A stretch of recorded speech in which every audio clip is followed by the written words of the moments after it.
Assalamualaikum warahmatullahi wabarakatuh. Bismillahirrahmanirrahim. Alhamdulillah wassalatu wassalamu ala rasulillah wala qaula wala quwata illa billah. Allahumma sholli ala sayyidina Muhammadin wa ala alihi sayyidina Muhammad amma ba'du. Bismillahirrahmanirrahim.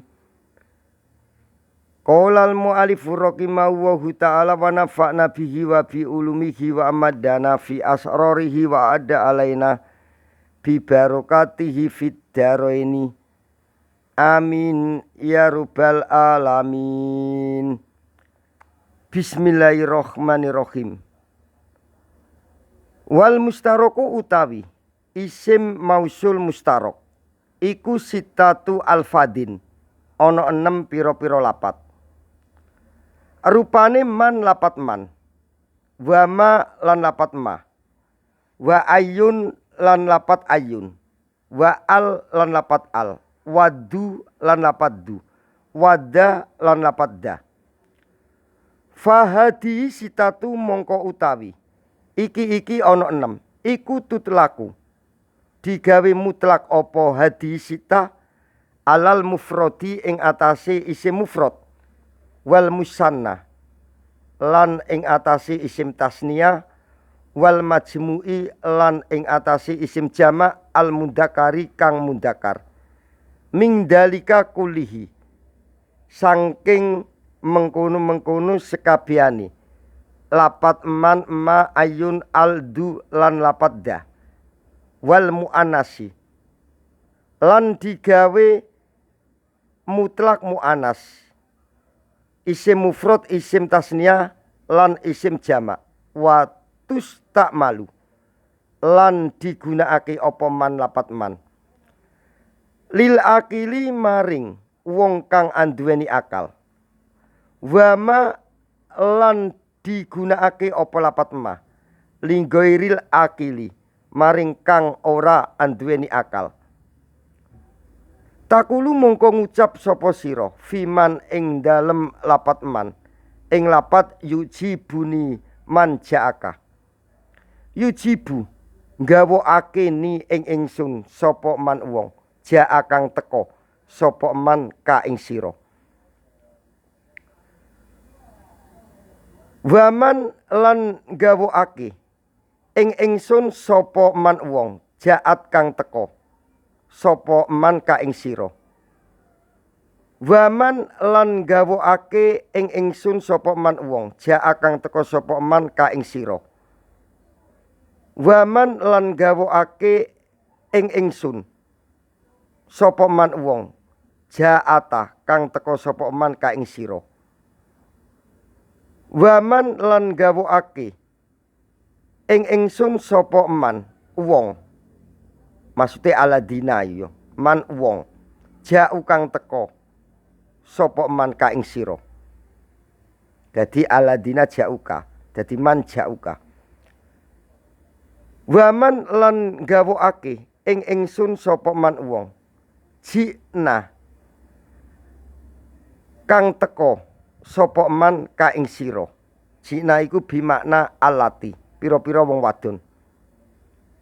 Watakulu lan ngucap sapa sira fima ing dalem lapat ma jawaban ing dadi jawab apa lapat ma liman maring wong kala kang ngucap sapa man laka marang sira ing lapat istaro itu kimaron. Istaro itu tuku sapa ingsun kimaron ing keledhe jantan au atanan utawa tuku sapa ingsun ing keledhe betina au kimaro ini utawa tuku sapa ingsun ing kimar loro jantan au atana ini utawa tuku sapa ingsun ing keledhe loro betina au kumuron utawa tuku sapa ingsun ing pira-pira keledhe jantan au utunan utawa tuku sapa ingsun ing pira-pira keledhe betina. Yujibu nggawokake ni ing ingsun apa mahiwan istaroita kang tuku sapa sira hu ing emah Wama lan gawokake ing ingsun apa emah hewan istaroita kang tuku sapa sira ha ing emah. Wama lan gawokake ing ingsun apa emah hewan istaroita kang tuku sapa sira huma ing emah. Huma ing emah iku huma ing hewan loro. Wama lan gawokake ing ingsun apa emah hewan istaroita kang tuku sapa sira hum ing emah. Maksude emah iku isine pira-pira kimar jantan, hum iku bali ning emah. Wama lan gawokake ing ingsun apa emah hewan istaroita kang tuku sapa sira huna ing emah ing pira-pira kimar betina. Maksude ngono, huna ing pira-pira kimar betina. Wakot yukasu lan terkadang dibalikake apa dalika mengkono-mengkono lapat man lan emah. Fatus tak malu mongko digunakake apa man lapat man linggoiril akili